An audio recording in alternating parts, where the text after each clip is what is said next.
Baik, selamat pagi jemaat yang dikasihi dalam Tuhan. Sungguh indah bisa bernyanyi, memuji Tuhan, bukan hanya secara pribadi namun juga secara berjemaat. Sungguh suatu sukacita yang luar biasa. Dan kita harap ya, bahwa semakin banyak jemaat yang akan bisa ikut menikmati. Kita berdoa supaya pandemi cepat selesai. Namun bagi yang tidak bisa datang, puji syukur kita masih punya teknologi untuk bisa ikut. Jadi selamat pagi kepada semua yang ada di sini dan juga yang di rumah. Baik, dan mari kita buka Alkitab kita di dalam Injil Matius. Injil Matius pasalnya yang ke-8. Matius pasal yang ke-8, dan hari ini kita akan melihat ayat yang ke-5 sampai dengan ayat yang ke-13. Sudah mendapat? Kalau sudah mendapat, mari kita bacakan bersama-sama dalam hitungan yang ketiga. 1, 2, 3. Ketika Yesus masuk ke Kapernaum, datanglah seorang perwira mendapatkan dia dan memohon kepadanya, "Tuan, hambaku terbaring di rumah karena sakit lumpuh dan ia sangat menderita." Yesus berkata kepadanya, "Aku akan datang menyembuhkannya." Tetapi jawab perwira itu kepadanya, "Tuan, aku tidak layak menerima Tuan di dalam rumahku. Katakan saja sepatah kata, maka hambaku itu akan sembuh. Sebab aku sendiri seorang bawahan, dan di bawahku ada pula prajurit. Jika aku berkata kepada salah seorang prajurit itu, 'Pergi,' maka ia pergi. Dan kepada seorang lagi, 'Datang,' maka ia datang.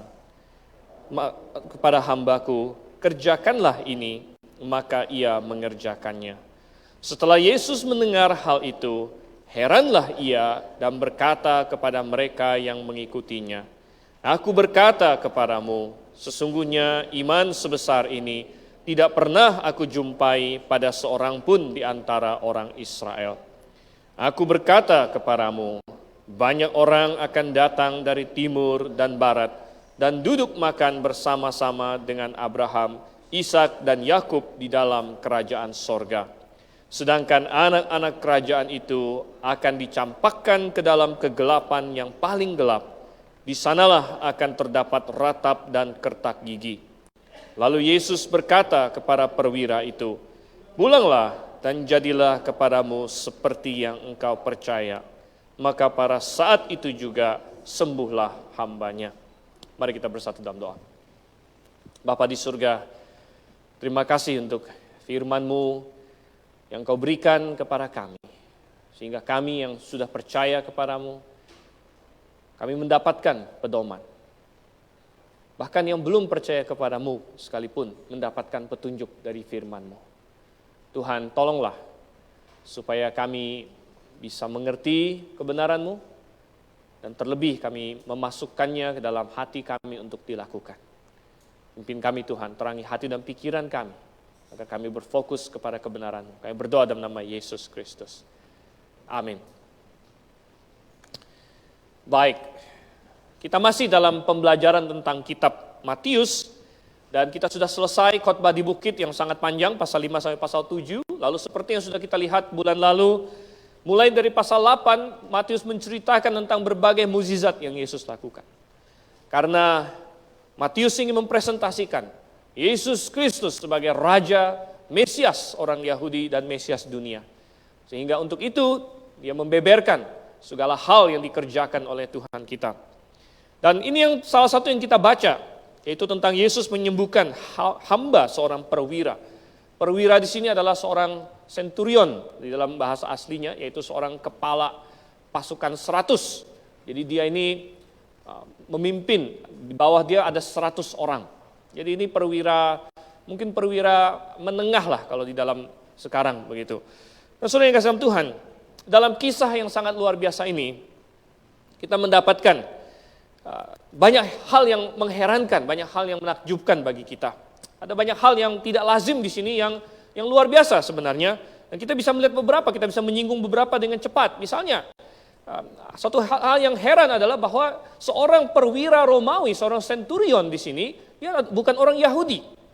Dan orang Romawi pada waktu itu adalah penguasa, mereka penguasa dunia, apalagi sebagai seorang perwira, seorang pejabat di sini dengan kekuatan yang lumayan besar. Namun kita melihat betapa tidak lazim, betapa heran bahwa dia mau datang kepada seorang Yahudi. Seorang Romawi datang kepada seorang Yahudi, kepada Yesus Kristus. Dan Yesus Kristus ini bukan siapa-siapa, dia bukan imam besar, dia bukan pejabat tinggi, dia adalah seorang yang miskin, dia adalah seorang pengajar keliling. Namun seorang Romawi ini, seorang perwira ini mau datang kepada Yesus Kristus, memohon kepadanya. Ini adalah hal yang tidak lazim, saudara. Hal yang mengherankan. Apalagi hal yang mengherankan di sini. Mengherankan bahwa si perwira ini meminta demi kesembuhan hambanya. Sudah dikasih Tuhan, hambanya. Dan kita harus mengerti pemikiran pada zaman itu, seorang hamba atau seorang doulos, seorang budak pada waktu itu, bagi orang Romawi kebanyakan tidak berharga, tidak lebih berharga daripada binatang peliharaannya. Itu adalah harga budak pada waktu itu. Namun seorang perwira ini, dia begitu mengasihi hambanya, budaknya, sampai-sampai dia mau merendahkan diri, memohon kepada seorang Yahudi untuk menyembuhkan hambanya. Biasanya kebanyakan tuan-tuan yang kejam di Romawi, hambanya mati nggak masalah, dia tinggal beli lagi yang baru. Namun tidak demikian dengan perwira ini. Saudara yang kasih Tuhan, ada banyak hal yang heran dan ajaib dan menakjubkan di sini. Apalagi lebih mengherankan juga adalah dari sudut pandang orang Yahudi bahwa Yesus ketika diminta tolong menyanggupi dan berkata, oke, aku akan datang ke rumahmu. Ini juga mungkin membuat syok orang-orang Yahudi di sekitarnya. Mengapa demikian? Karena orang Yahudi pada waktu itu mereka tidak mau dan tidak, menurut tradisi mereka tidak bisa masuk ke dalam rumah orang non-Yahudi. Mereka anggap itu kafir. Karena ada banyak hal yang tidak halal di dalamnya, orang Yahudi tidak mau masuk ke dalam rumah orang non-Yahudi. Kita masih ingat Petrus saja, murid Tuhan Yesus, sesudah kebangkitannya, dan Tuhan mau Petrus pergi ke rumah Kornelius, Tuhan tahu Petrus ini pasti ragu-ragu.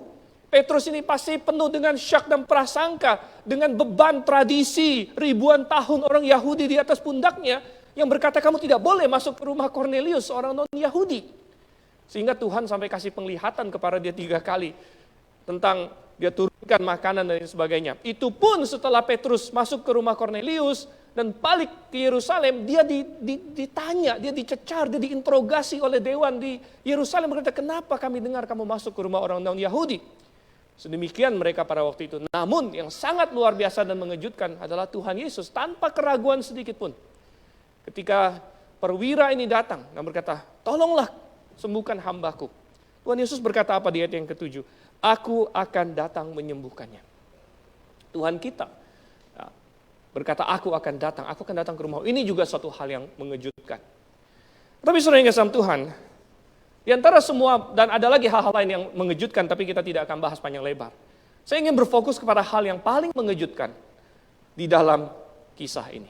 Hal yang paling mengejutkan, saking mengejutkannya sampai-sampai Tuhan kita sendiri dikatakan heran. Saudara. Tuhan kita sendiri dikatakan heran, yaitu apa? Apa hal yang paling mengejutkan di dalam kisah ini, yaitu iman orang ini. Iman perwira ini adalah hal yang paling mengejutkan sehingga membuat Tuhan kita heran. Dikatakan di ayat yang ke-10, setelah Yesus mendengar hal itu, heranlah ia. Heranlah ia. Tuhan kita Yesus Kristus merasa heran. Heran dengan apa? Dia berkata, aku berkata kepadamu sesungguhnya iman sebesar ini tidak pernah aku jumpai pada seorang pun di antara orang Israel. Iman perwira ini adalah iman yang mengherankan. Dan ini yang menjadi judul dan tema kita pada pagi hari ini. Saya ingin berbicara mengenai iman yang mengherankan. Namun, kenapa iman dia mengherankan? Justru karena iman ini adalah iman yang sangat logis. Iman yang mengherankan, iman yang logis. Saudara yang kasih Tuhan, pertama kita tahu bahwa perwira ini memiliki iman. Itu sudah pasti. Dari permintaan dia, terlihat dia punya iman. Dia tahu Yesus bukan seorang dokter, bukan tabib. Kenapa minta kesembuhan datang kepada Yesus? Lalu kita melihat dia berkata di ayatnya yang ke-8, jawab perwira itu kepadanya, Tuan. Dan saya sudah pernah bahas waktu kita melihat bulan lalu di ayat 1 sampai ayat 4. Orang yang sakit kusta itu juga datang kepada Yesus dan berkata, Tuan. Sama-sama mereka kata Kurie, Lord dalam bahasa Inggris. Memang kata kurios, bisa mengacu kepada Tuhan manusia, bisa. Namun di dalam Injil Matius, kata Kurie dipakai untuk menunjuk kepada Yesus sebagai Tuhan. Sehingga kita bisa melihat di sini iman dia. Sekali lagi Alkitab tidak ceritakan kepada kita dari mana perwira ini kenal Tuhan Yesus. Kita tidak tahu. Mungkin dia ada menyaksikan mukjizat-mukjizat Yesus sebelumnya. Mungkin salah satunya yang dia lihat adalah si orang kusta yang disembuhkan itu. Kita tidak tahu, Alkitab tidak cerita. Tapi yang jelas perwira ini punya iman. Dia melihat bahwa Yesus punya kuasa, dia yakin Yesus punya kuasa. Barangkali yang seperti kita asumsikan, mungkin dia ada melihat orang kusta disembuhkan itu. Bahwa inilah ada orang kusta dan itu penyakit yang tidak tersembuhkan pada waktu itu. Namun Yesus menyentuh orang tersebut. Menyentuh orang tersebut dan kustanya hilang. Sehingga perwira ini memiliki iman. Memiliki iman. Namun, apa yang membuat iman perwira ini menjadi iman yang mengherankan, bahkan bagi Tuhan Yesus sekalipun, adalah karena dia membangun di atas imannya. Dia membangun di atas imannya dengan pengertian dan dengan logika yang luar biasa. Sehingga iman yang mengherankan justru adalah iman yang sangat-sangat logis. Ketika Tuhan Yesus berkata kepada dia, aku akan datang ke rumahmu. Aku akan datang ke rumahmu. Perwira ini bukan tidak tahu tentang tradisi Yahudi. Dia sudah sekian lama tinggal di daerah Yudea, daerah Kapernaum. Dia sudah tahu orang Yahudi tidak mau datang ke rumah dia. Jadi dia mungkin kaget bahwa Tuhan Yesus begitu baik mau datang ke rumah dia. Namun dia segera merasa bahwa rumah dia tidak layak bagi Tuhan kita. Dia segera merasa rumah dia tidak layak. Mungkin bagaikan kalau misalnya ada seorang yang sangat terkenal, misalnya presiden kita Bapak Jokowi, lalu datang kepada Anda bilang, malam ini saya mau menginap di rumahmu. Mungkin pertama-tama Anda merasa senang, wah bagus nih. Namun kedua langsung merasa, wah nggak mungkin, nggak bisa, tidak layak. Saya nggak punya kamar untuk dia. Saya nggak bisa servis dia. Mungkin pertama ketika Anda mendengar seorang Presiden Jokowi, atau Presiden Trump mau datang, mau nginap di rumah Anda, atau raja mana, Anda pertama senang. Namun kemudian terpikir, wah piring saya nggak pantas dilihat oleh dia. Spray saya nggak pantas dilihat oleh dia. Dan perwira ini, mungkin dia kaget ketika Yesus berkata, aku akan datang ke rumahmu. Karena dia tahu orang Yahudi mestinya tidak datang ke rumah orang non-Yahudi. Dia kaget dan dia merasa aku tidak layak. Aku tidak layak. Dan kemudian, saudara yang kasih dalam Tuhan, kemudian, disinilah kita melihat bagaimana dia membangun di atas imannya dengan suatu pemikiran yang sangat logis. Kita baca apa yang dikatakan di ayat yang ke-20, ayat yang ke-8 di sini. Sebab aku sendiri seorang bawahan, dan di bawahku ada pula prajurit. Ayat 9 di sini. Jika aku berkata kepada salah seorang prajurit itu pergi, maka ia pergi. Dan kepada seorang lagi datang, maka ia datang. Ataupun kepada hambaku kerjakanlah ini, maka ia mengerjakannya. Orang ini punya karir sebagai seorang prajurit. Dia sudah menjadi seorang perwira, seorang centurion, dia mengepalai 100 orang. Dia tahu sekali jalur komando. Dia punya atasan, dia punya bawahan. Dan dia berkata, dia memikirkan bahwa Yesus punya kuasa, aku pun punya kuasa. Tetapi saudara yang kasih Tuhan, dan orang di atasku pun punya kuasa. Waktu itu satu legion Romawi itu kira-kira 6.000 orang. Jadi terdiri dari kurang lebih 60 centurion. 60 centurion, masing-masing centurion mengepalai kira-kira 100 orang. Dan itu membuat namanya satu legion Romawi. Jadi centurion ini dia punya bos dan dia punya bawahan.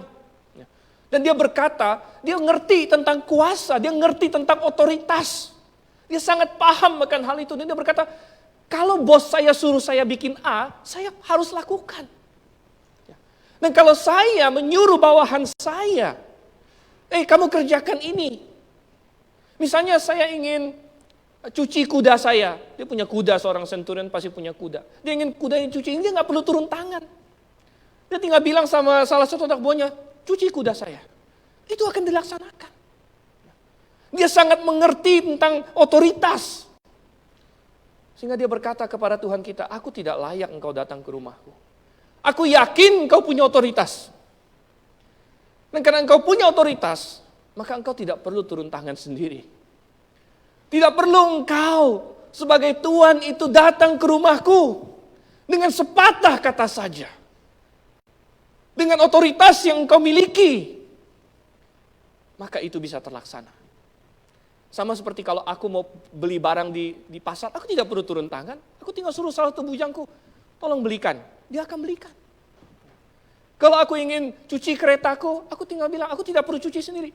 Aku tinggal bilang sama anak buahku, cucikan, dia akan cucikan. Dia paham otoritas. Dan dia menerapkannya itu kepada imannya. Dia menerapkan itu kepada apa yang dia ketahui tentang Yesus Kristus. Dan dia berkata, Tuhan, aku tidak layak engkau datang ke rumahku. Engkau punya otoritas, katakan sepatah kata saja. Maka hambaku akan sembuh. Dan Alkitab mencatat, Yesus heran. Heran dengan imannya. Dia berkata, iman sebesar ini tidak aku temukan. Justru iman yang mengherankan adalah iman yang sangat logis. Sangat logis. Dan hari ini, saya ingin membahas, bagaimana dengan kita? Bisakah kita menumbuhkan di atas iman kita dengan sangat logis juga? Sesuatu iman yang benar kepada Tuhan. Dan saya mau menantang kita, mestinya bisa. Bagaimana itu saudara yang kasih Tuhan? Iman yang mengherankan, iman yang logis. Saya ajak kita buka. Yang pertama, saya ajak kita buka di dalam Ibrani pasal 2. Ibrani pasal 2. Ayat 3 sampai dengan ayat yang keempat. Ibrani pasal 2 ayat 3 sampai dengan ayat yang keempat. Saya akan bacakan. Bagaimanakah kita akan luput jikalau kita menyia-nyiakan keselamatan yang sebesar itu, yang mula-mula diberitakan oleh Tuhan dan oleh mereka yang telah mendengarnya kepada kita dengan cara yang dapat dipercayai, sedangkan Allah meneguhkan kesaksian mereka dengan oleh tanda-tanda dan mujizat-mujizat dan oleh berbagai-bagai penyataan kekuasaan dan karunia Roh Kudus yang dibagi-bagikannya menurut kehendaknya. Iman yang logis yang perlu dimiliki oleh setiap orang nomor 1 adalah iman yang meraih dan mendapatkan keselamatan yang sebesar itu. Iman yang meraih dan mendapatkan keselamatan yang sebesar itu. Saudara, kita sudah punya terang jauh lebih banyak daripada perwira ini. Tadi saya katakan bahwa kita tidak tahu bagaimana cara perwira ini bisa kenal Tuhan Yesus. Kita tidak tahu bagaimana cara perwira ini bisa tahu Tuhan Yesus bisa menyembuhkan hambanya. Tapi dia tahu. Tapi satu hal yang saya bisa pastikan, terang yang Anda miliki hari ini, pengetahuan Anda tentang Yesus Kristus hari ini, melebihi perwira ini. Melebihi perwira ini, saudara yang kasih Tuhan. Anda sudah tahu tentang Yesus Kristus 100 kali, mungkin lebih banyak daripada perwira ini. Karena Anda punya Alkitab di tangan Anda. Seluruh hidup Yesus dari lahirnya, yang penting untuk Anda ketahui, sampai matinya, sampai bangkitnya, sampai kemudian apa yang dia lakukan setelah itu, Anda sudah tahu. Perwira itu belum tahu sepersekiannya pada waktu itu. Namun apa yang dia tahu waktu itu cukup untuk mendorong dia, untuk yakin bahwa pribadi ini pribadi yang punya otoritas. Apalagi kita kalau begitu. Oleh karena itu Alkitab menyebut Keselamatan yang sebesar itu katanya. Keselamatan yang sebesar itu kalau Anda sia-siakan katanya, maka tidak akan luput. Tidak akan luput. Oleh karena itu iman yang logis. Banyak orang berkata, iman itu kan tidak cocok dengan logika. Salah, saudara. Justru iman yang benar adalah iman yang sangat logis. Bukan karena sudah di depan mata. Bukan karena sudah dilihat, bukan. Iman adalah bukti dari segala sesuatu yang tidak kita lihat. Dasar dari segala sesuatu yang kita harapkan. Memang beriman kita belum lihat pasti. Namun bukan berarti itu suatu kebodohan. Bukan berarti kita tutup mata, kita nggak mau tahu apa-apa, bukan. Namun iman itu didasarkan kepada suatu keyakinan. Didasarkan kepada suatu keyakinan tentang pribadi yang kita imani bahwa dia benar. Dan bahkan Alkitab berkata, Tuhan sudah mengukuhkannya. Mengukuhkannya oleh saksi-saksi yang Tuhan berikan, Tuhan buktikan dengan tanda-tanda dan mukjizat-mukjizat. Saudara yang kasih Tuhan. Oleh karena itu Tuhan memberikan kepada rasul-rasul karunia melakukan mukjizat. Oleh karena itulah Tuhan ketika Yesus Kristus sendiri datang di atas muka dunia ini, dia melakukan mukjizat untuk membuktikan akulah Mesias. Dan kita tidak akan habis-habis bicara mengenai mukjizat Tuhan Yesus. Namun mukjizat yang di atas segala mukjizat adalah tentunya ketika dia mati dan kemudian bangkit kembali. Dia mati, namun kemudian dia bangkit kembali. Dan itu adalah bukti yang terbesar bahwa apa yang Alkitab katakan itu benar. Apa yang Alkitab katakan itu benar. Saudara yang kasih Tuhan. Ada dulu seorang ateis namanya Josh McDowell. Sekarang dia sudah menjadi seorang Kristen yang lumayan terkenal. Josh McDowell tadinya seorang ateis. Dan dia berkata, aku ingin buktikan Alkitab salah. Aku akan pelajari Alkitab, aku akan cari kesalahannya. Oh itu semua adalah mitos. Ngapain percaya Yesus Kristus ini orang yang gak ada. Itu dongeng katanya. Apa yang dia lakukan, dia benar-benar mempelajari Alkitab. Dia pikir Alkitab itu seperti Harry Potter. Tinggal dicari, wah ini katanya ada ini, wah mana nggak ada itu, tempatnya apa itu dibohong semua. Dia pikir Alkitab itu seperti Lord of the Rings, seperti Cinderella, seperti apa maling kundang, semuanya adalah mitos-mitos yang gampang dibuktikan. Sekali saya buka terlihat, wah ini salah, ini mitos, ini legenda. Dan dia datang kepada Alkitab. Dia ingin membuktikannya salah. Namun begitu dia mempelajarinya, dia cari kesalahannya.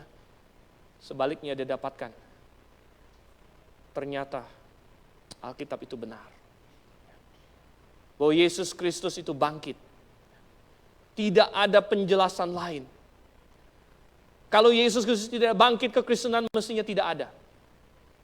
Mengapa? Karena kekristenan didasarkan pada Yesus Kristus bangkit. Kenapa bisa ada orang yang mau percaya kepada orang yang mati disalib? Mati disalib, divonis sebagai penjahat, sebagai pemberontak kepada Roma. Roma hanya mengakui satu raja yaitu Kaisar. Itu yang dipakai oleh orang Yahudi untuk menekan Pilatus. Pilatus sudah mau lepaskan Yesus, namun apa orang Yahudi teriakkan sebagai kartu as mereka. Mereka bilang, kalau engkau membebaskan orang ini, engkau bukan teman Kaisar. Karena dia bilang dia raja orang Yahudi. Pilatus yang tadinya sudah mau bebaskan Tuhan kita, mundur teratur. Begitu posisi dia, begitu nyawa dia, begitu diri dia terancam. Dia berkata, terserah kalianlah kalau gitu. Salibkan dia. Dan dia tulis, raja orang Yahudi. Kenapa ada orang mau percaya kepada orang yang dihukum mati? Sebagai penjahat. Siapa mau percaya dia? Kalau Yesus tidak bangkit, kekristenan tidak ada. Kalau Yesus tidak bangkit, iman Kristen itu bohong. Kenapa bisa ada iman Kristen?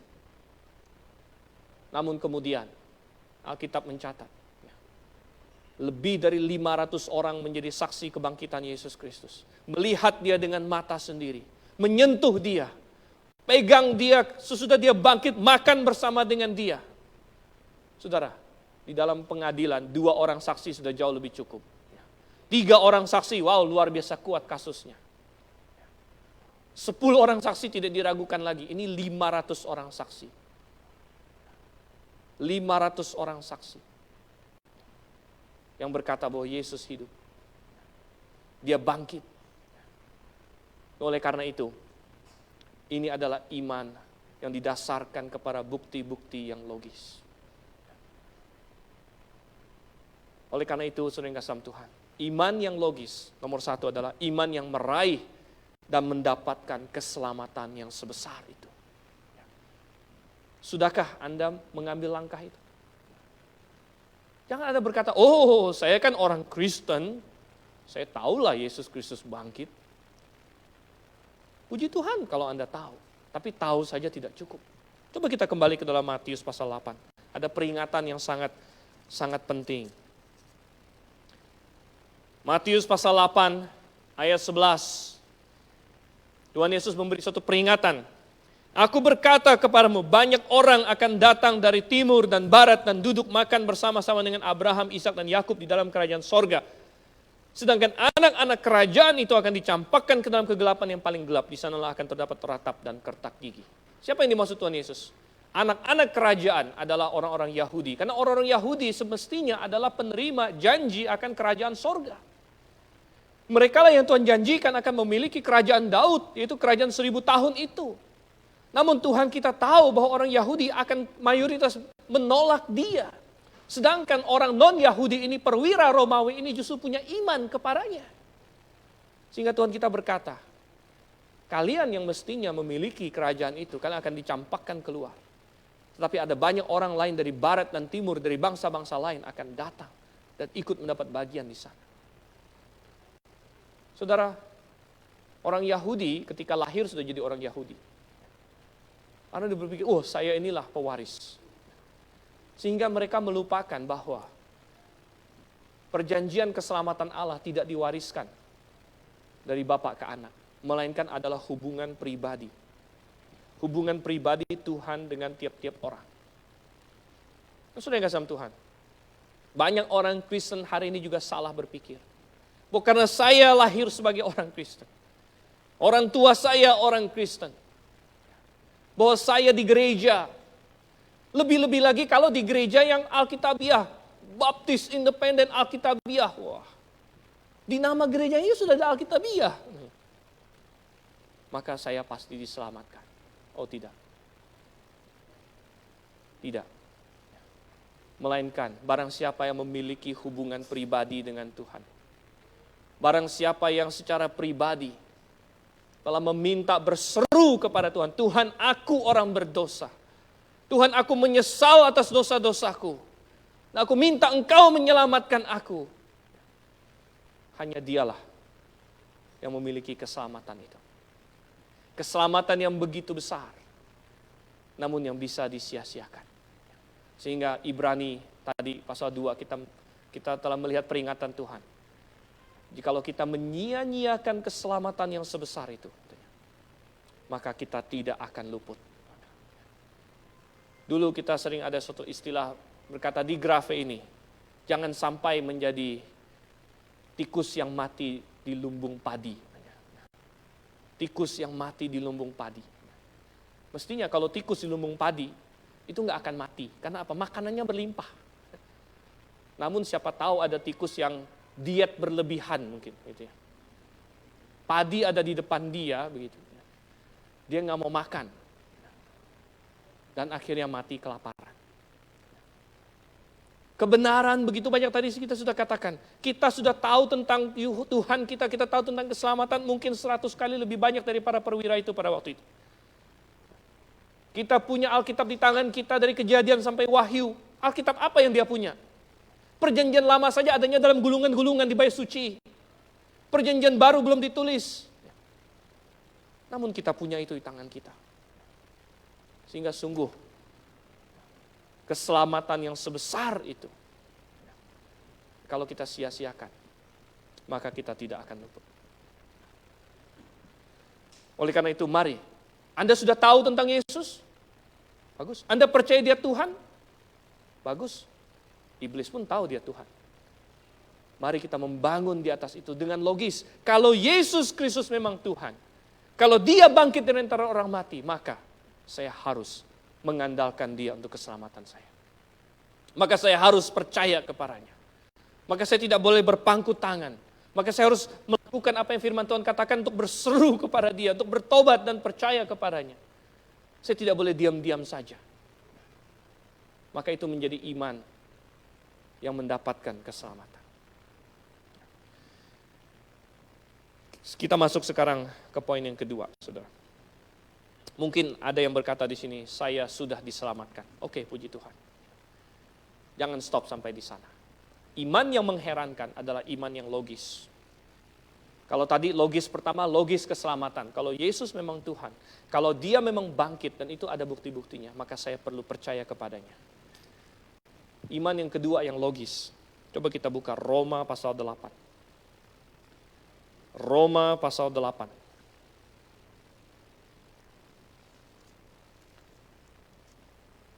Ayat yang ke-31 dan ayat yang ke-32.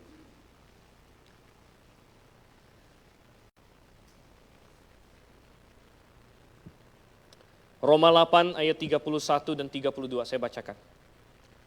Sebab itu, apakah yang akan kita katakan tentang semuanya itu? Jika Allah di pihak kita, siapakah yang akan melawan kita? Ia yang tidak menyayangkan anaknya sendiri, tetapi yang menyerahkannya bagi kita. Bagaimanakah mungkin Ia tidak mengaruniakan segala sesuatu kepada kita bersama-sama dengan Dia? Poin kedua ini adalah bagi orang yang sudah diselamatkan. Sudah diselamatkan berarti apa? Sudah mengandalkan Yesus Kristus untuk keselamatan. Oh, banyak orang tidak mau mengandalkan Yesus saja. Mungkin dia bilang, saya mau percaya Yesus, tapi saya juga mau mengandalkan hidup kudus. Saya mau mengandalkan kehebatan saya ingin mengandalkan baptisan. Oh, tidak bisa. Anda harus mengandalkan Yesus Kristus saja. Tetapi kalau Anda sudah diselamatkan, Anda sudah memiliki Yesus Kristus sebagai Tuhan dan Juru Selamat.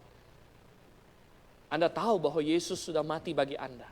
Dan bahwa itulah kunci keselamatan Anda, itulah dasar keselamatan Anda. Bahwa Allah Bapa telah tidak menyayangkan anaknya yang tunggal mati untuk kita. Maka secara logis seharusnya iman kita bertumbuh. Secara logis seperti perwira itu bisa berpikir, kalau saya yakin pribadi ini yang namanya Yesus Kristus ini punya otoritas, maka gampang bagi Dia untuk menyuruh kuasanya untuk menyembuhkan hamba saya dari jauh, mudah bagi Dia. Sama seperti saya pun, kalau saya mau melakukan sesuatu, saya tinggal suruh anak buah saya. Maka Paulus, Roh Kudus di sini dengan sangat logis menunjukkan, kalau kamu percaya bahwa Tuhan rela mati bagimu, kalau engkau percaya bahwa Allah Bapa telah mengutus anaknya yang tunggal diberikan untuk engkau mati di kayu salib bagimu, maka secara logis seharusnya engkau punya iman bahwa tidak ada hal lain lagi yang baik yang tidak akan Tuhan rela berikan untuk engkau. Tidak ada hal lain lagi yang Tuhan akan bilang, oh saya tidak mau kasih itu. Saya tidak mau kasih itu kepada Stephen karena ini terlalu mahal. Tidak mungkin, kenapa? Yang paling mahal sudah Dia berikan kepada saya. Anaknya yang tunggal sudah diberikan kepada saya. Maka secara logis, Paulus, Roh Kudus di sini berkata, tidak ada hal lain yang Tuhan tidak akan rela berikan untuk kita. Maka dengan begitu, saudara kasih Tuhan, yang kedua ini adalah iman yang bersuka cita sepenuhnya dalam berkat-berkat yang ada di dalam Kristus. Kalau Anda yang pertama, Anda tanya dulu, apakah saya sudah diselamatkan? Karena yang pertama adalah iman yang meraih dan mendapatkan keselamatan. Tapi kalau Anda sudah diselamatkan, maka yang nomor dua adalah iman yang bersuka cita penuh di dalam berkat-berkat yang ada di dalam Yesus Kristus. Anda bisa hidup dengan damai sejahtera. Anda hidup dengan penuh sukacita di dalam Tuhan. Karena Anda yakin penuh akan apa yang Tuhan berikan kepada kita. Oh, sungguh berkat di dalam Kristus itu luar biasa. Luar biasa. Ada jaminan keselamatan. Jaminan keselamatan. Bahkan kalau Anda lanjutkan Roma pasal 8. Anda lanjutkan baca terus, satu jaminan yang luar biasa. Kalau Tuhan di pihak kita, siapa lawan kita katanya? Siapa yang dapat memisahkan kita dari kasih Kristus? Oh, tidak ada. Tidak ada, baik penganiayaan, baik pemerintah, baik penguasa, baik apapun yang ada di langit, di atas, di bumi, tidak ada yang bisa memisahkan kita dari kasih Kristus. Betapa luar biasanya. Satu jaminan keselamatan yang sangat indah kita miliki. Ada jaminan penyertaan Tuhan. Bahwa Tuhan akan selalu beserta dengan orang yang percaya kepadanya. Coba kita buka Ibrani. Ibrani pasal 13. Ibrani 13 ayat 5 dan 6. Dikatakan, janganlah kamu menjadi hamba uang dan cukupkanlah dirimu dengan apa yang ada padamu.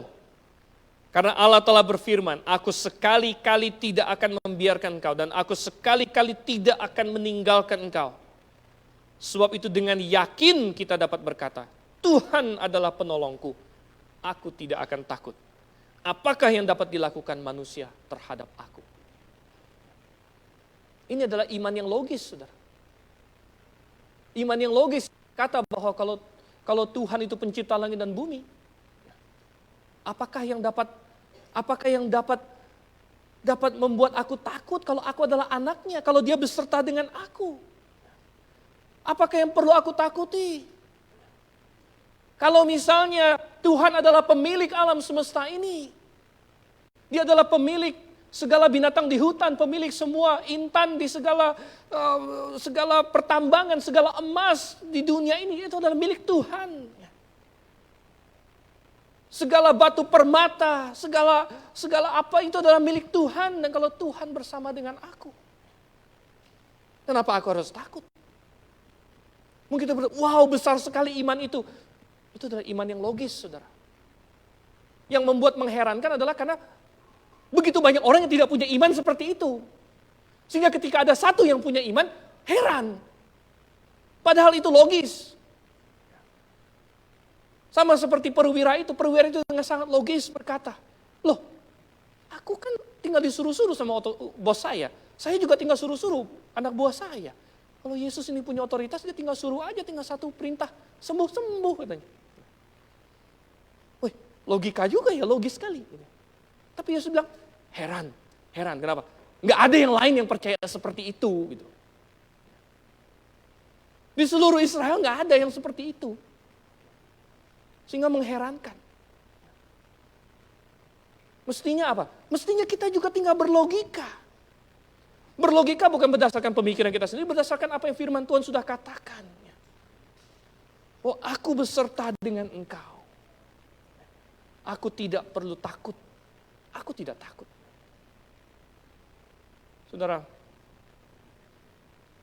semasa pandemi ini, memang iman kita diuji. Anda tahu Yakobus berkata, coba kita buka Yakobus. Yakobus pasal 1 ayat 2.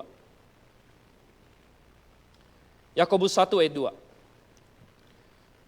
Saudara-saudaraku, anggaplah sebagai suatu kebahagiaan apabila kamu jatuh ke dalam berbagai-bagai pencobaan. Ini suatu pernyataan yang paling aneh mungkin kalau bagi orang dunia. Kenapa kalau jatuh ke dalam pencobaan, kita disuruh apa? Anggaplah kebahagiaan. Oh, ini firman Tuhan loh. Ya. Jatuh ke dalam pencobaan, Tuhan suruh anggaplah suatu kebahagiaan. Wow, ini Yakobus salah tulis nih. Yang benar aja. Ya. Kenapa harus bahagia? Ayat 3, sebab kamu tahu bahwa ujian terhadap imanmu itu menghasilkan ketekunan. Di dalam kesusahan, kita bertumbuh. Di dalam pandemi ini, bagaimana sikap kita? Apakah sikap kita, saya sering melihat meme-meme di internet ya atau nih. Waduh 2020 ini tahun yang menyebalkan, tahun yang kacau, tahun yang apa ya, semua mengutuki tahun ini. Apakah kita harus berpikir demikian juga? Memang rencana kita banyak yang gagal mungkin. Mungkin ada banyak hal yang kita tidak jadi lakukan. Namun bukankah kita percaya bahwa apa yang terjadi ini diizinkan oleh Tuhan? Mengapa kita harus merasa ada tujuannya, ada tujuannya? Bisakah kita berkata, saya bisa melihat kenapa Tuhan mengizinkan saya berada di dalam pandemi ini. Iman saya bagaimana? Apakah saya semakin dekat dengan Tuhan? Apakah saya semakin mengandalkan Tuhan? Apakah pandemi ini mengajarkan saya bahwa ternyata dunia ini tidak boleh saya pegang terlalu erat? Karena bisa saja kita tidak tahu apa yang akan terjadi. Baru beberapa hari yang lalu, Jumat atau Sabtu itu, kita sudah lihat semua ada yang meledak di Beirut itu. Ya. Anda lihat kan? Ya. Ledakan bom di Beirut. Ya. Saya pikir-pikir kalau mau mati ada aja caranya. Nggak mati gara-gara virus, mati karena ledakan begitu. Ya. Ada yang ada bride, ada pengantin lagi photoshoot segala macam. Ya. Ada lihat nggak itu fotonya kan? Ya. Tiba-tiba di belakangnya meledak. Ya. Kalau mau mati mah, ya. Mau karena virus, ya. Mau pesawat jatuh, mau ada nggak tahu apa-apa, tidur lelap-lelap, tiba-tiba meledak entah apa di samping Anda, begitu. Ya. Saya bisa tahu.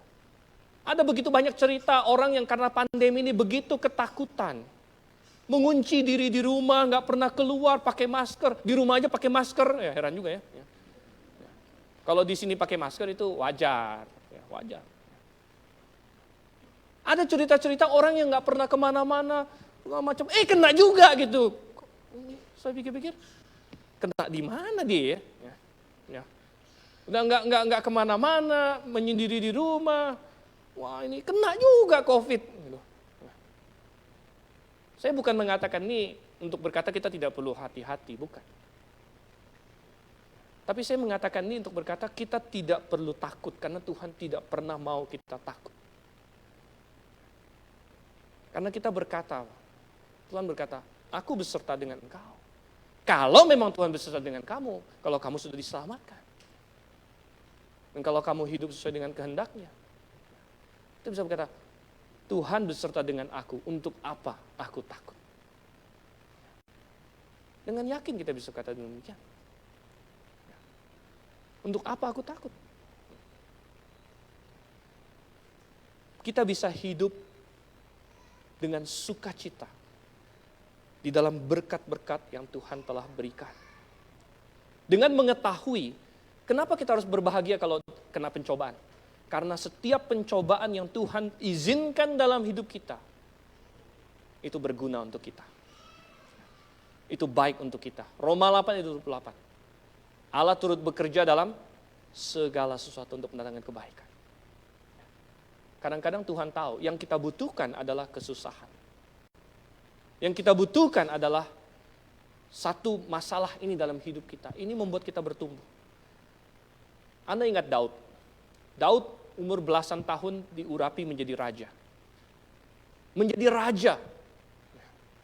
Dia diurapi langsung oleh nabi yang paling hebat zaman itu, Samuel.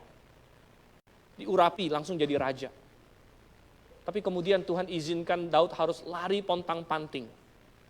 Sampai Daud pernah berkata kepada Jonathan, antara aku dengan maut itu tinggal selangkah katanya.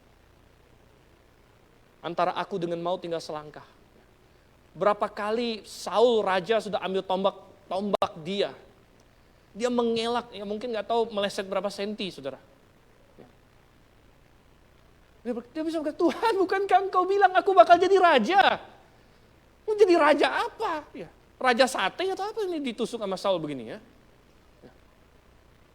Tuhan mana janjimu? Ya.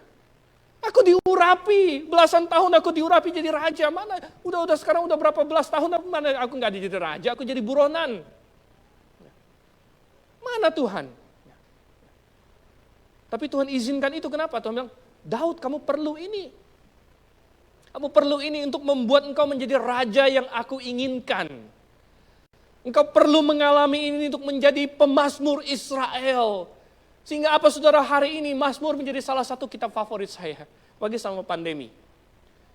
Mazmur menjadi salah satu kitab favorit saya karena dalam Mazmur, Daud mencurahkan hatinya ketika dia dalam kesusahan. Daud mencurahkan hatinya ketika dia dalam mara bahaya. Daud menulis dengan luar biasa ketika dia tertekan. Sehingga orang kudus sepanjang zaman membaca Mazmur dan terhibur dan dikuatkan. Tuhan bilang, Daud, kamu perlu mengalami ini karena aku ingin memakai engkau. Aku ingin pakai engkau, Daud. Aku beserta dengan engkau di dalam kesusahanmu. Berbahagialah ketika engkau jatuh ke dalam pencobaan. Karena aku sedang bekerja, sedang membentuk engkau. Sehingga engkau menjadi seorang raja yang aku inginkan, seorang pemazmur yang aku inginkan. Sudah nggak sama Tuhan. Bagaimana kita meresponi pandemi, meresponi kesusahan yang kita alami? Apakah kita meresponi dengan iman yang logis? Iman yang mungkin mengherankan dunia. Kenapa dia bisa seperti itu? Kenapa orang Kristen ini? Dia punya iman seperti itu. Karena dia bilang, sebenarnya bukan iman saya yang luar biasa. Tuhan saya yang luar biasa. Tuhan saya yang luar biasa. Dan karena saya beriman kepada Tuhan yang luar biasa, makanya aku bisa berkata, aku tidak takut. Tapi saudara yang kasih Tuhan, kenapa kadang-kadang kita gagal mendapatkan ini? Itu karena kesalahan kita sendiri. Alkitab, Tuhan telah berikan damai sejahtera, sukacita yang luar biasa, berkat-berkat di dalam Tuhan yang luar biasa. Namun kalau kita gagal mendapatkannya itu karena kita tidak berjalan bersama dengan Tuhan. Kita membiarkan dosa menggerogoti hidup kita, sehingga kita jauh dari Bapa kita di sorga. Kita kehilangan sukacita kita. Baru-baru ini saya membaca satu kisah yang cukup mengenaskan. Ada seorang di Bolivia, kalau saya nggak salah. Namanya Thomas Martinez. Sudah tua, sudah 60-an tahun. Gelandangan. Gelandangan, tidak punya rumah. Tiap hari mabuk-mabukan. Suatu ketika dia dapat kabar polisi cari dia. Teman-temannya bilang, tadi ada polisi tanya-tanya Thomas Martinez mana, Thomas Martinez mana. Mereka kasih tahu dia. Dia ketakutan. Dia pikir, waduh, ini polisi cari saya kenapa? Mungkin karena saya kecanduan narkoba, karena saya mabuk. Saudara, dia kabur, dia menghilang. Dia sengaja nggak tahu lari kemana. Polisi cari-cari dia. Belakangan teman-temannya baru tahu. Kenapa polisi cari dia? Rupanya dia dapat warisan $6 juta US dollar. Jadi polisi cari dia, mau kasih dia uang, saudara. Dia kira mau ditangkap. Sehingga dia kabur, dia menghilang. Dan gak ketemu-ketemu. Sampai akhirnya di koran segala macam ya, diberitakan inilah jutawan yang menghilang katanya. Rupanya apa ada cerita di balik itu? Dapat dari mana duit itu? Rupanya dari istrinya. Jadi si Thomas ini sudah lama meninggalkan istrinya, kabur dari istrinya.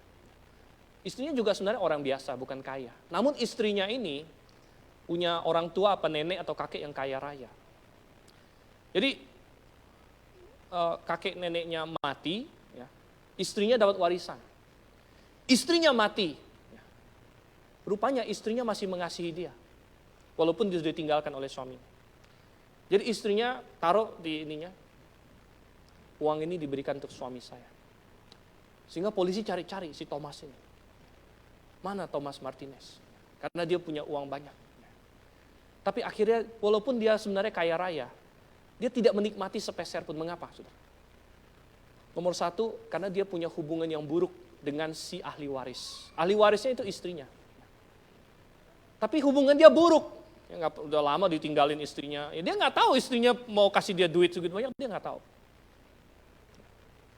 Hubungan dia buruk dengan si ahli waris. Dan nomor dua, karena dosa dalam hidupnya, dia mabuk-mabukan, dia pemabuk, dia pemakai obat terlarang, sehingga polisi cari dia, dikira mau penjarain dia. Saudara, ada berkat yang luar biasa yang Tuhan Yesus sediakan bagi setiap orang yang ada di dalam Dia. Tetapi Anda tidak akan bisa menikmati itu kalau nomor satu hubungan Anda dengan Tuhan buruk. Anda mana bisa bersuka cita, mana Anda bisa punya damai sejahtera, orang Anda tidak peduli dengan Raja Damai. Atau nomor dua, karena dosa di dalam hidup Anda menghilangkan sukacita, damai sejahtera, berkat apapun yang Tuhan sebenarnya ingin berikan kepada Anda. Mari kita masuk ke yang ketiga, saudara kasih Tuhan. Iman yang mengherankan, iman yang logis. Tadi yang pertama adalah iman yang meraih dan mendapatkan keselamatan. Yang kedua adalah iman yang bersukacita dengan penuh dalam berkat-berkat di dalam Yesus Kristus. Dan yang ketiga, coba kita buka Roma pasal 12. Roma pasal 12. Ayat 1 sampai dengan ayat yang kedua.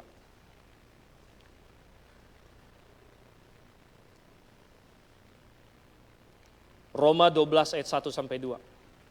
Karena itu saudara-saudara, demi kemurahan Allah aku menasihatkan kamu, supaya kamu mempersembahkan tubuhmu sebagai persembahan yang hidup, yang kudus dan yang berkenan kepada Allah. Itu adalah ibadahmu yang sejati. Belum lama yang lalu saya khotbah di Kebaktian Pemuda. Saya jabarkan bahwa kata ibadahmu yang sejati dalam bahasa aslinya adalah your reasonable service. Di situ memakai kata logiken di dalam bahasa Yunani. Dengan kata lain, ini adalah persembahanmu, ini adalah ibadahmu yang logis.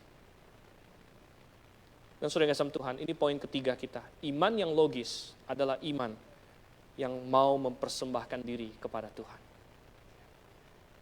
Paulus bilang, saudara-saudara, demi kemurahan Allah, karena kita tahu bahwa Tuhan sudah begitu baik kepada kita, memberikan keselamatan yang begitu besar kepada kita, dan di dalam keselamatan itu telah mengaruniakan semua berkat lain yang ada di sorga dan di bumi bagi kita, tidak ada satupun yang terlepas. Maka sangat logis bagi kita untuk berkata, maka saya akan mempersembahkan diri saya kepada Tuhan. Itu sangat logis. Itu adalah iman yang sangat logis. Mungkin bagi orang lain mengherankan.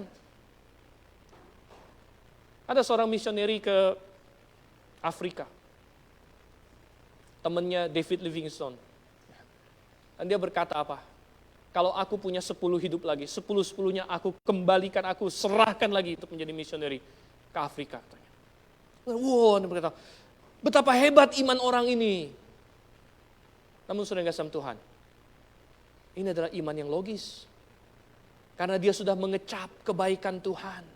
Dan dia tahu bahwa yang paling utama dalam hidup ini, yang paling indah dalam hidup ini adalah kita mempersembahkan diri kepada Tuhan.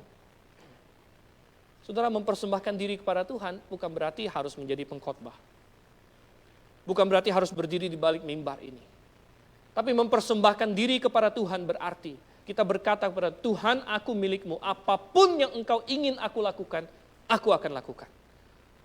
Itu mempersembahkan diri kepada Tuhan. Ingat, waktu Roma ditulis adalah zaman perbudakan. Di dalam zaman perbudakan, orang mempersembahkan diri berarti kita berkata kepada orang itu, aku ini hambamu, aku budakmu, kau mau aku ngapain terserah. Engkau mau aku tiap hari cuci-cuci rumah, aku lakukan, aku budakmu. Engkau mau aku tiap hari pergi ke pasar, aku lakukan. Engkau mau aku ngapain, aku lakukan. Itu mempersembahkan diri, saudara. Mempersembahkan diri bukan hanya berkhotbah. Tapi kalau itu yang Tuhan ingin engkau lakukan, lakukanlah. Mempersembahkan diri bukan hanya menjadi misioneri, tapi kalau itu yang Tuhan ingin engkau lakukan, lakukanlah. Mempersembahkan diri bukan hanya masuk sekolah teologi, namun kalau itu yang Tuhan ingin engkau lakukan, lakukanlah. Itu namanya mempersembahkan diri. Apapun yang Tuhan ingin aku lakukan, aku siap Tuhan. Bisakah kita berkata demikian? Aduh, berat rasanya. Kenapa berat, saudara? Ini adalah iman yang logis. Kenapa logis? Karena yang kita bicarakan adalah Tuhan. Tuhan yang menyelamatkan kita. Tuhan yang pemilik alam semesta. Tuhan yang menciptakan langit dan bumi. Kalau kita melayani Dia dalam hal apapun, akankah kita rugi? Sedikit pun tidak. Akankah kita sengsara? Sedikit pun tidak. Malah ini suatu kehormatan yang luar biasa, maka mestinya ini adalah sesuatu tindakan yang sangat logis, iman yang sangat logis. Kita berkata, aku mau melakukan apapun yang Engkau ingin aku lakukan, Tuhan. Ini kita berkata, Tuhan ingin saya lakukan apa? Oh, ada banyak. Ada banyak yang sudah ada dalam Alkitab. Kadang-kadang orang bilang, Tuhan, aku mau tahu kehendak-Mu untuk hidup aku. Oke. Tapi lakukan dulu yang sudah ada dalam Alkitab. Karena ini adalah kehendak Tuhan yang sudah jelas. Kadang-kadang ada orang muluk-muluk. Tuhan, kasih tahu saya mau kerja apa. Tuhan, kasih tahu saya mau menikah dengan siapa. Nah, ini yang paling anak muda kan paling ini. Tuhan, kasih tahu saya ini itu. Tapi kemudian, Tuhan ada kasih tahu firman-Nya, kita bilang, saya nggak mau lakukan. Ya, buat apa Tuhan kasih tahu kamu yang lain yang ada tertulis saja kamu nggak mau lakukan? Tuhan bilang apa? Kalau engkau sudah diselamatkan, berilah dirimu dibaptis. Berilah dirimu dibaptis. Bergabung dalam jemaat yang Alkitabiah. Itu kehendak Tuhan. Itu sudah ada dalam Alkitab. Ada orang bilang, enggak lah. Saya nggak mau lah. Saya cukuplah dari balik layar. Plus lagi pandemi, lagi kebetulan. Saya tinggal dari rumah, nonton-nonton aja. Itu bukan kehendak Tuhan. Ini adalah situasi sementara. Kehendak Tuhan adalah bagi setiap orang Kristen. Untuk berjemaat. Untuk memberi diri dibaptis. Untuk bergabung dengan jemaat yang Alkitabiah. Itu kehendak Tuhan. Kehendak Tuhan adalah bagi kita untuk meninggalkan dosa. Kalau Anda tahu ada dosa dalam hidup Anda perlu tinggalkan, itu kehendak Tuhan. Baru kemudian kita mencari kehendak Tuhan yang lain lagi. Tuhan pimpin aku mau kerja apa, Tuhan pimpin aku, nanti pasangan hidupku bagaimana dan sebagainya. Kita lakukan. Dengan Tuhan, aku ini milikmu. Engkau mau aku ngapain, aku lakukan. Dan saudara yang kasih dalam Tuhan, kita memberi diri kepada Tuhan. Puji syukur. Kalau kita memberi diri kepada Tuhan, maka sebenarnya kita tidak perlu banyak khotbah tentang persembahan. Di graf ini kita tidak banyak khotbah tentang persembahan, perpuluhan. Ya, kenapa? Karena kita lebih menekankan di sini. Nomor 1, pastikan diri Anda diselamatkan. Nomor 2 apa? Berikan dirimu kepada Tuhan. Kalau kita memberi diri kepada Tuhan, nggak usah ngomong dompet kita. Daripada kita berkhotbah berikanlah dompetmu kepada Tuhan, lebih baik berikanlah dirimu kepada Tuhan. Karena itu yang Alkitab katakan. Dan kalau kita memberikan diri kita kepada Tuhan, Tuhan bukan mengincar dompet kita, Tuhan ingin diri kita. Tuhan ingin kita menyembah Dia. Dan kalau kita melakukan itu dengan benar, maka nggak ada masalah. Orang yang mengasihi Tuhan, dirinya saja sudah diberikan. Apalagi kalau misalnya dia lihat pekerjaan Tuhan membutuhkan. Apalagi dia lihat, 10% untuk Tuhan, itu kecil. Banyak orang hari ini aneh-aneh, anti perpuluhan. Tapi alasannya aneh, saya mau kasih lebih dari 10%. Ya, saudara. Dalam perpuluhan tidak dilarang memberi lebih dari 10%, saudara. Ya. Tidak dilarang. Silakan. Biasanya itu hanya alasan saja. Dia tidak mau memberi 10%. Tapi kita bilang, enggak. Kita tidak usah banyak-banyak khotbah persepuluhan.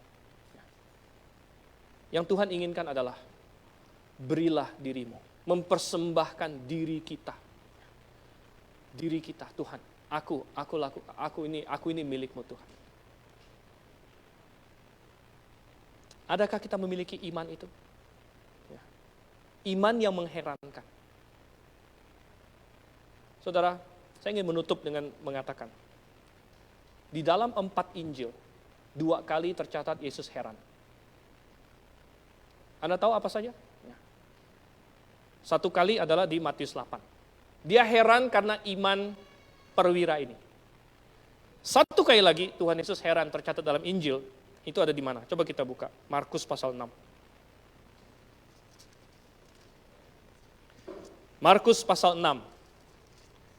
Ayatnya yang ke-6. 6a. Markus 6 ayat 6. Apa dikatakan di situ? Ia merasa heran atas apa? Ketidakpercayaan mereka. 2 kali dalam seluruh Injil tercatat Yesus heran. 1 dia heran karena perwira yang sangat percaya. 1 dia heran karena ketidakpercayaan. Di sini konteksnya adalah orang-orang Nazaret tidak percaya kepada dia. Suatu hari nanti kita semua akan menghadap tahta pengadilan Tuhan. Dan Tuhan akan bertanya, kalau Anda belum diselamatkan, Anda akan berdiri di hadapan tahta putih besar. Kalau Anda belum diselamatkan. Dan di situ, memang kalau tidak diselamatkan semua masuk neraka. Tapi ada perbedaan, saudara. Ada orang yang mendengar Injil sangat sedikit, terangnya sangat sedikit. Ada orang yang terangnya sangat besar. Dan itu akan menentukan berapa besar tanggungan yang akan diterima. Mungkinkah Tuhan akan heran pada saat itu? Malaikat-malaikat akan heran pada waktu itu akan ketidakpercayaan Anda.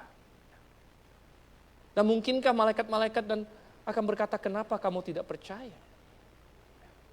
Kenapa kamu tidak percaya padahal engkau sudah berada pada 1 hari Minggu? Bahkan mungkin bukan hanya 1 hari Minggu, engkau ada selama bertahun-tahun di dalam yang namanya Gereja Baptis Independen Alkitabiah Grave. Atau Anda sudah mendengarkan khotbah itu melalui live streaming berkali-kali, namun Anda tidak percaya juga. Anda merasa nyaman dalam keamanan semu Anda. Anda tidak percaya sehingga mungkinkah nanti suatu hari di dalam tahta pengadilan, malaikat-malaikat akan heran atas ketidakpercayaanmu. Dan berkata, kenapa engkau tidak percaya? Bukankah sudah jelas? Bukankah sudah nyata dalam firman Tuhan? Kalau Anda orang yang diselamatkan, Anda, kita semua juga akan menghadap tahta pengadilan Kristus. Ini bagi orang yang sudah diselamatkan. Dan saya berpikir, akankah Tuhan memuji iman kita pada waktu itu? Atau akankah Tuhan heran atas ketidakpercayaan kita? Mungkinkah di antara kita ada yang akan berdiri di hadapan Tuhan dan hidup kita bagaikan yang dikatakan di Korintus, seperti jerami yang terbakar, dan kita tidak melakukan apa-apa untuk Tuhan, dan kita adalah orang yang hidup di dalam dunia ini diselamatkan, tapi hampir-hampir tidak. Dan Tuhan berkata, anakku, mengapa engkau hidup seperti itu? Dan kita berkata, Tuhan, aku tidak tahu Tuhan. Aku sudah jelaskan dalam firman-Ku, mengapa engkau tidak percaya? Anakku, engkau ingin melayani aku. Anakku, aku ingin tadinya engkau berbuat begini. Aku mau hidupmu engkau pakai untuk aku. Tuhan, waktu itu aku tersilaukan dengan uang. Tuhan, aku mengejar ambisiku. Aku terjebak oleh keduniawian. Tuhan bilang, kenapa engkau tidak percaya kepada firman-Ku? Apakah aku pernah membohongi engkau? Dalam hidupmu pernahkah aku tidak setia? Adakah firman Tuhan engkau dapatkan setitik pun salah? Mengapa engkau tidak percaya? Dan Tuhan akan heran dengan ketidakpercayaan kita. Yang mana yang mau kita pilih? Mari kita bersatu dalam doa.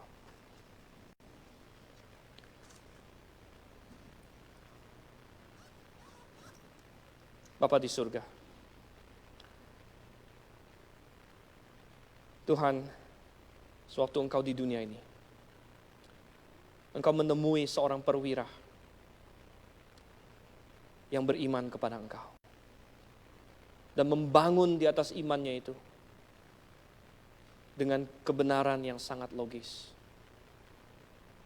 Bahwa kalau engkau adalah penguasa, maka mudah bagimu untuk menyembuhkan hambanya dari manapun juga. Dan Tuhan, engkau berkata bahwa iman seperti ini tidak engkau dapatkan di antara orang Israel. Tetapi periksalah hati kami pada hari ini ya Tuhan. Dan semoga engkau mendapatkan di antara kami. Ada yang rela untuk melangkah dalam iman. Melangkah dalam iman dan berkata, Tuhan, Engkau adalah Tuhan yang maha kuasa. Engkau Tuhan yang maha pengasih, Engkau Tuhan yang setia dan tidak ada sedikit pun kepalsuan padamu. Oleh karena itu aku akan melangkah dengan iman. Dengan logis, sesuai dengan kebenaran firman-Mu, sesuai dengan janji-janji-Mu. Dan aku akan hidup berdasarkan iman itu. Aku akan hidup berdasarkan iman itu. Aku memberikan diriku kepadamu. Aku mau hidup dalam sukacita dengan Engkau. Aku mau mengaminkan berkat-berkat rohani yang aku miliki di dalam Engkau. Dan hidup sesuai dengan itu semua. Dan Tuhan, jikalau ada di tempat ini atau yang mendengarkan dimanapun di seluruh dunia yang belum diselamatkan, Tuhan, janganlah kiranya dia menyia-nyiakan keselamatan yang sebesar itu. Hamba berdoa agar dia mau mengambil keputusan. Beriman dengan logis atas bukti-bukti yang besar yang Engkau telah berikan. Tolong kami semua Tuhan. Kami berdoa dalam nama Yesus Kristus. Amin.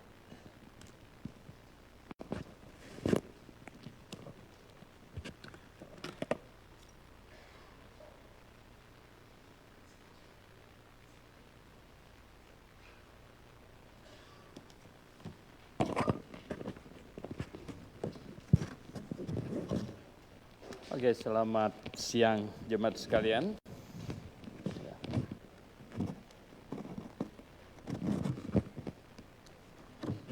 Ayo kita buka dulu ya. Spesial. Ada orang berkata, iman itu tidak boleh pakai logika. Karena saya sering berkata bahwa kebenaran itu diperoleh dari Alkitab dan akal budi. Dia bilang, nggak bisa Pak. Iman itu tidak masuk akal. Saya bilang, kasih tahu saya di mana nggak masuk akal itu yang mana. Coba. Dia bilang begini, itu Yesus berjalan di atas air, apa masuk akal? Oh, sangat masuk akal, saya bilang. Karena Yesus yang jalan di atas air. Kalau kamu yang jalan di atas air, nggak masuk akal. Diam dia. 5 roti dimakan, ya, 2 ikan dimakan 5.000 orang. Mana masuk akal, Pak? Masuk akal, saya bilang. Karena Yesus yang kasih makan. Kalau kamu yang kasih makan, nggak cukup, saya bilang. Sudah pasti. Nggak masuk akal. Jadi saya bilang, mana yang tidak masuk akal? Kalau ini tidak masuk akal, bagaimana bisa masuk akal Tuhan menciptakan alam semesta ini dalam 6 hari? Masuk akal nggak? Coba ya, direnung baik-baik. Ya, jadi justru dengan memberi makan 5.000 orang, jalan di atas air dan lain-lain sebagainya, untuk membuktikan bahwa dia adalah apa? Dialah yang menciptakan alam semesta ini, dialah Tuhan. Gitu. Sebenarnya untuk itu. Oke, kita harus beriman. Kita tidak